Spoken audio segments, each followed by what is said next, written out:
Yo, what's up guys? We're back with another video, and in this one we're going to be breaking down Cooper Williams at Duke versus Oliver Tarvet at San Diego. So if you're not familiar with who I am, I coached at IMG Academy. I've also played Division I tennis at Georgia Southern University, got to just around an 11 UTR, currently like a 10 UTR. And yeah, I was mentored by Rick Macy and Nick Bollettieri. So yeah, I coach at Rick Macy's Academy, and then after like 6 months got promoted to be a director there at 21 years old. So yeah, I know what the fuck I'm talking about. Subscribe to the channel if you're new here, and let's get into it, guys. These are a lot of fun to make. So let's go. As always, I'm always curious, guys, what your biggest takeaways are. So drop in any questions, any insights in the comments below.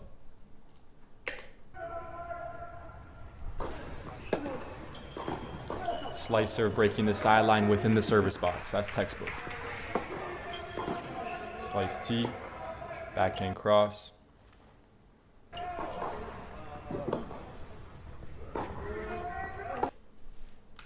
So I want to point something out on this guy's backhand here.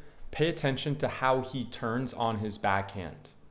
Notice how he's turning from his shoulder turn.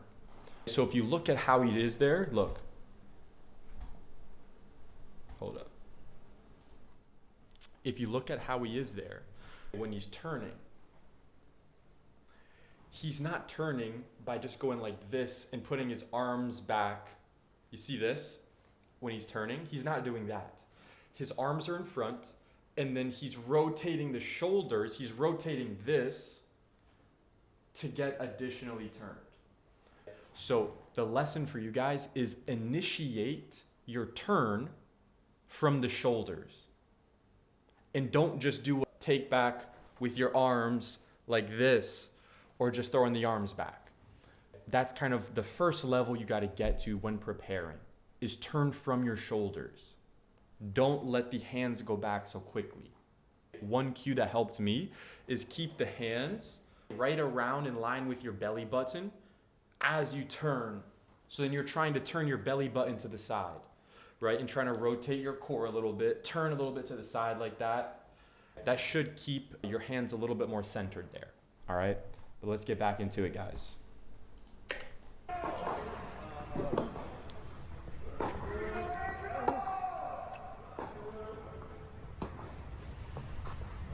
It's good patience in the cross rally. Notice, he keeps the left hand on the racket until the ball bounces. When he lets go of the racket, his left arm is basically parallel with the baseline. If you want to get it a little bit cleaner, instead of being down like this, get it a little bit more level. If you look at Alcaraz, Carlos Alcaraz will have his left arm a little bit more level.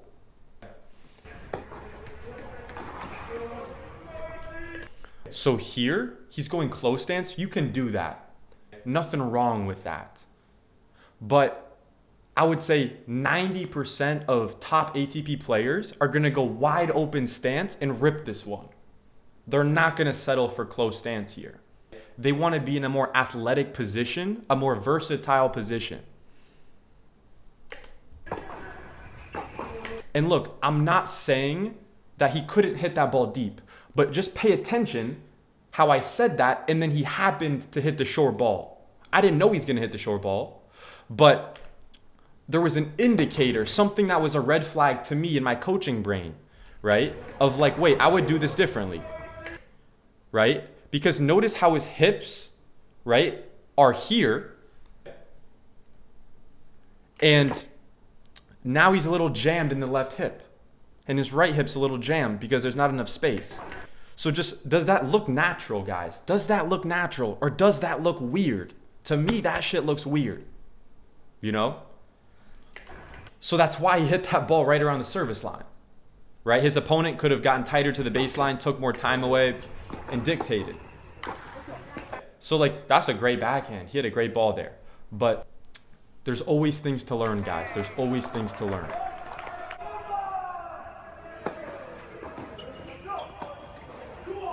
I like that pickup. That's a good try. So look, he served. His opponent, his default is I'm going to return it back deep middle. That's really good.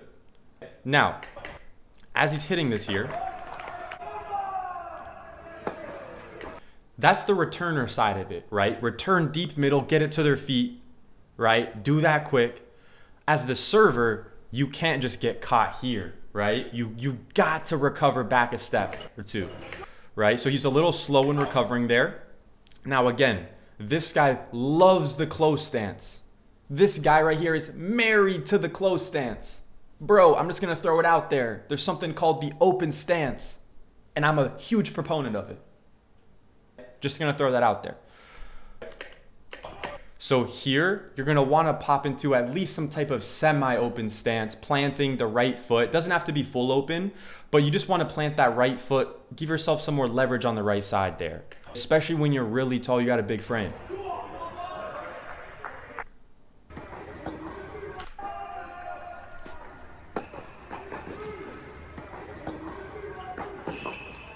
So notice there, serve out wide, short ball. He's gonna go cross if he can hit a winner. No chance he's gonna hit a winner cross. So he's gonna go inside in, which is what he did. That was just a crazy passing shot. It's a good location though. It was a good location.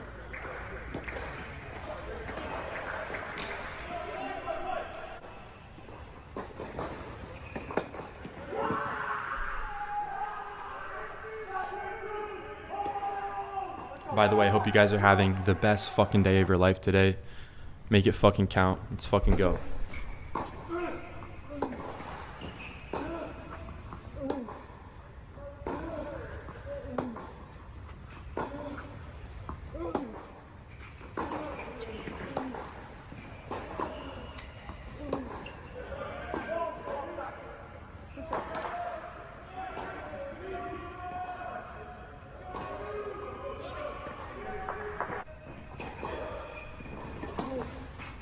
I like that kick out wide decision.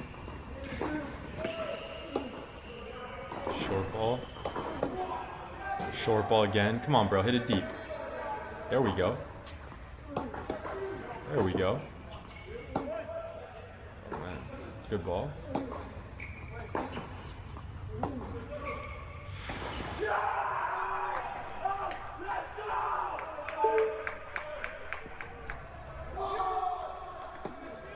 What the fuck just happened?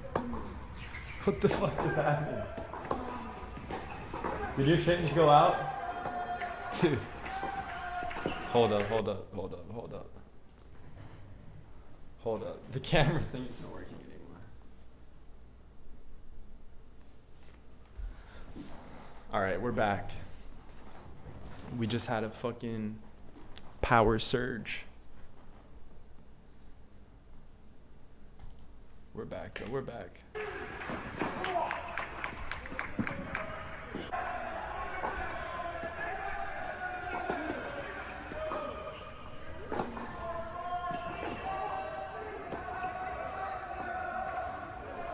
Notice. Notice. He's keeping his left hand attached to the racket until the ball bounces.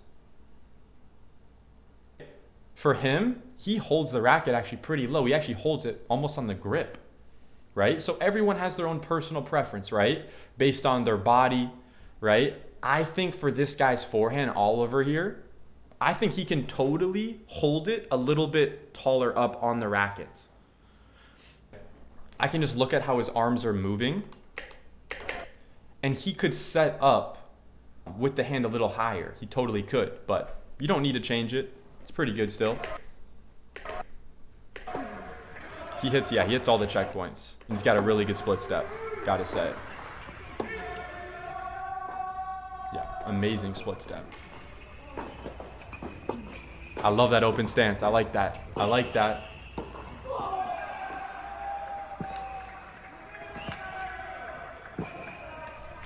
Even though he missed that, I like how he was trying to keep the forehand grip there and try to rip that. I like that.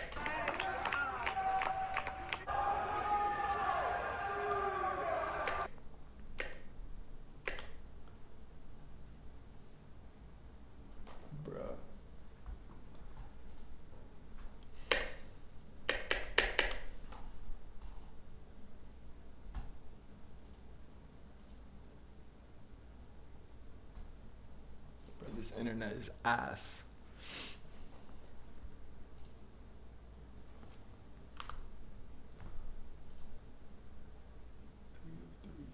Oh my god. Bro, the internet's out. Are you kidding me? We're good. We're back.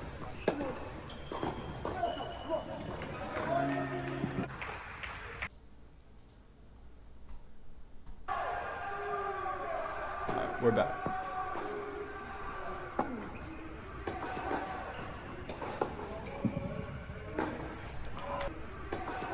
So just pay attention to the adjustment steps here on this side. It gets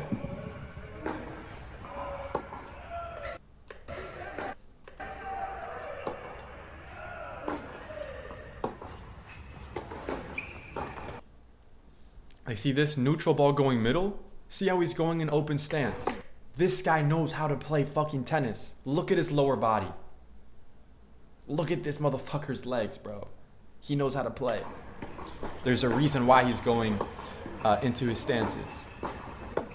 Yes, yes. That's the one right there. That's the one, guys.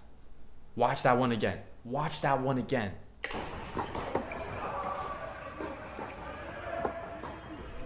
Again. So let's look at his backhand here. So he split steps, split steps. Now look at how he turns. So look, notice his shoulders are already turning, right? His shoulders are already turning before his racket is starting to come back. So if you look at his hands are still in line with his belly button as he's turning. It's like he's watching my videos. What the heck's going on here? He's still turning his shoulders. He's still turning his shoulders, right? And he hits the checkpoint. How do you know that you're done with your turn? Very simple. Very simple. Your right shoulder blade will be facing forward. That's number one. Number two is the edge of the racket, the edge of the frame will be facing forward. That's number two. And the racket head will be above your wrist. Number three. But if you're starting correctly, you just have to focus on 1 and 2 because the racket head will already be above your wrist when you're starting.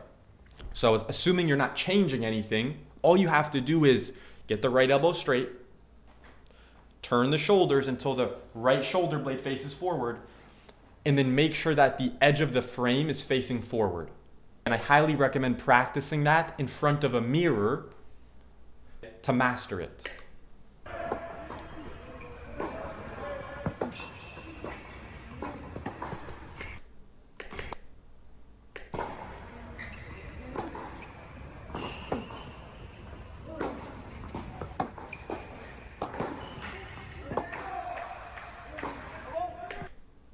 Great open stance there. Great open stance. Great legs.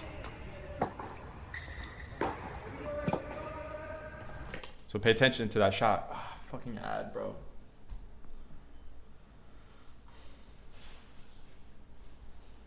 A lease on a 2025 Tucson SE for just $329 per month with 0 down. Or get rates as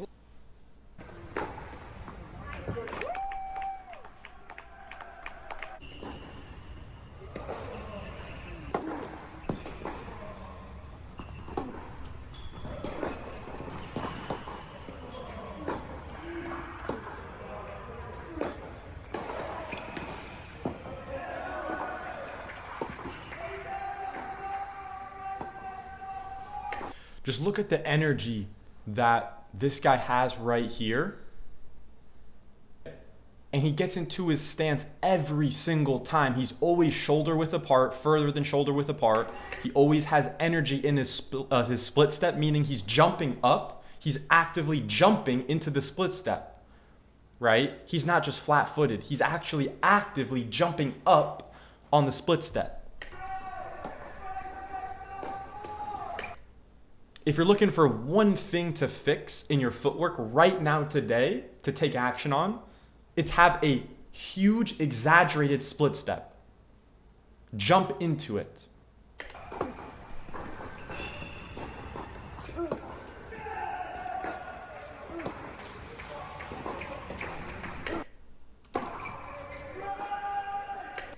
Yes, this is the step right here, guys. This is what we talk about all the time. It's the ball that's more in front. where you want to be aggressive, but you're on the move, so you have to choose a more athletic stance, right? So instead of just going traditionally close stance, oh, the ball's in front of me, let me go close stance.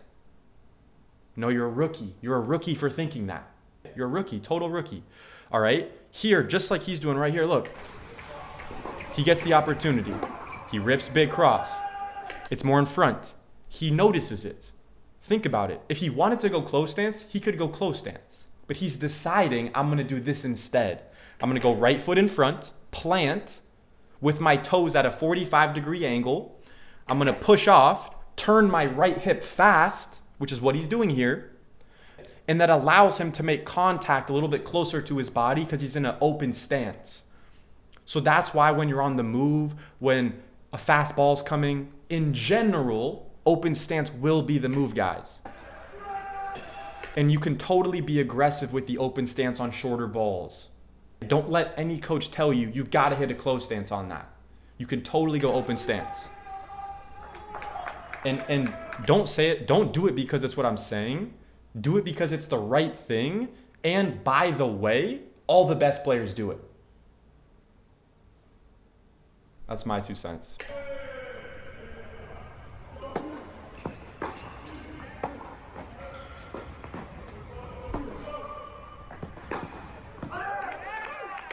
Yeah, so there he didn't do enough damage there. Let's break that down again. So he sliced.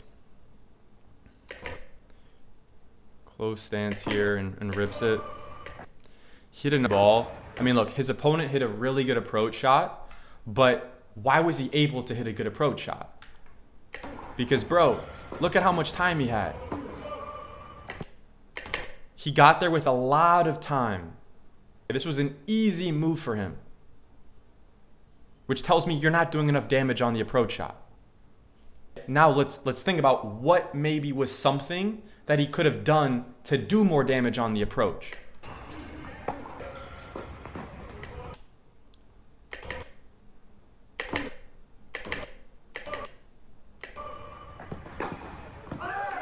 Not a whole lot he can do there differently, right? You know, I do believe that in general, most players execute those shots a little bit better in a more open stance position. However, he could have totally ripped that ball bigger and just had more intention with his shot there to try to do more damage. So not a lot there to kind of pick up on. That was just a really good passing shot by his opponent there, and he just clearly didn't do enough damage on the approach.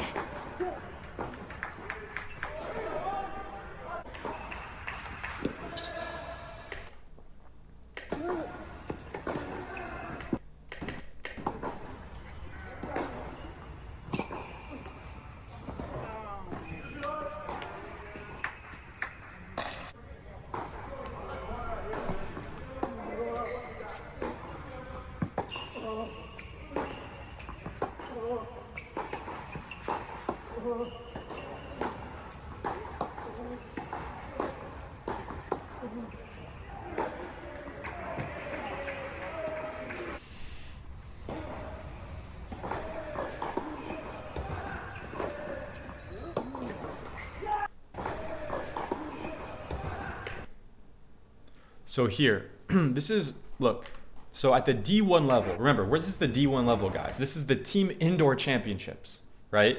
So if you're this guy serving over here, Cooper, he serves. Does good damage with that because the ball actually pops up above his strike zone. So he creates a floating ball.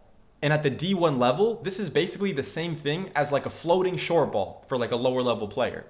Because at this level, you should be able to he should be able to punish this ball down the line and come into net here, right? But he just went neutral ball back. So that's called not taking advantage of an opportunity that's right in front of you there, right? And look, you can always argue, well, I just want to be patient in the rally. True. But at this level, that could be the easiest ball you get the whole fucking point. So at this level, you got to take a little bit of calculated risk. And not even risk, you just have to take the opportunities that are in front of you, that your opponents are handing to you on a silver platter, right? And that you really earned because you hit that good serve.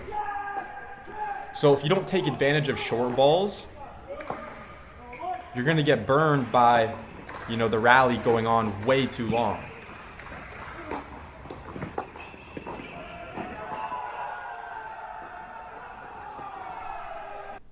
This is a placement shot.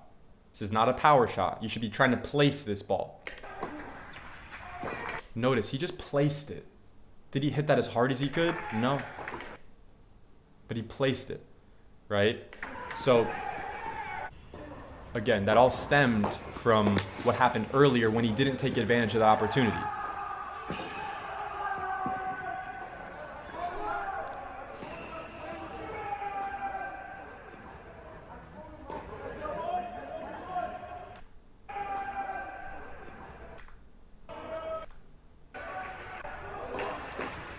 Good serve out wide.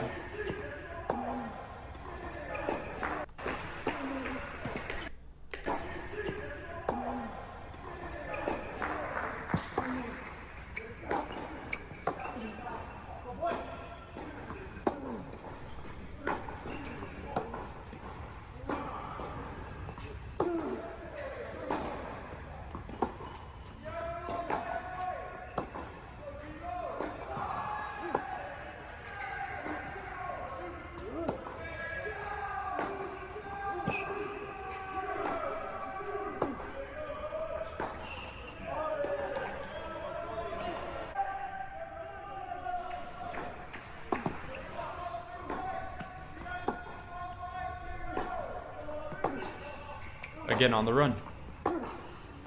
So that's a crazy forehand there. So then here, look how much power he puts into this. He loads into the open stance. He's already starting to turn his hips. Bang. Damn. It's a good shot.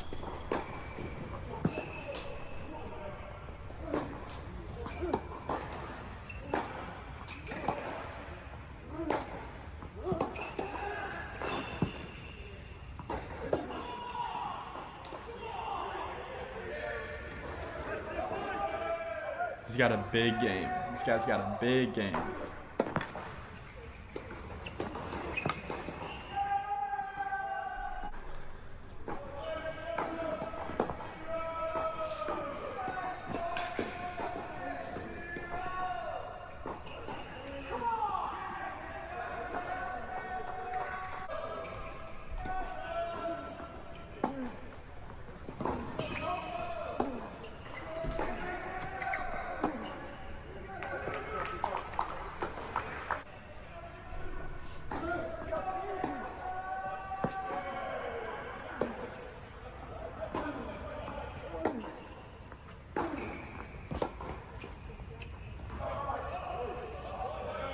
Bad forehand, that's the same fucking.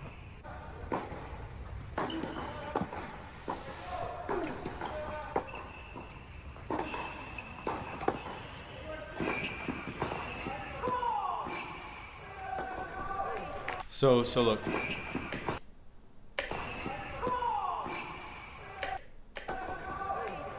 It's a good swing volley.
So notice how when he gave him the short ball, right?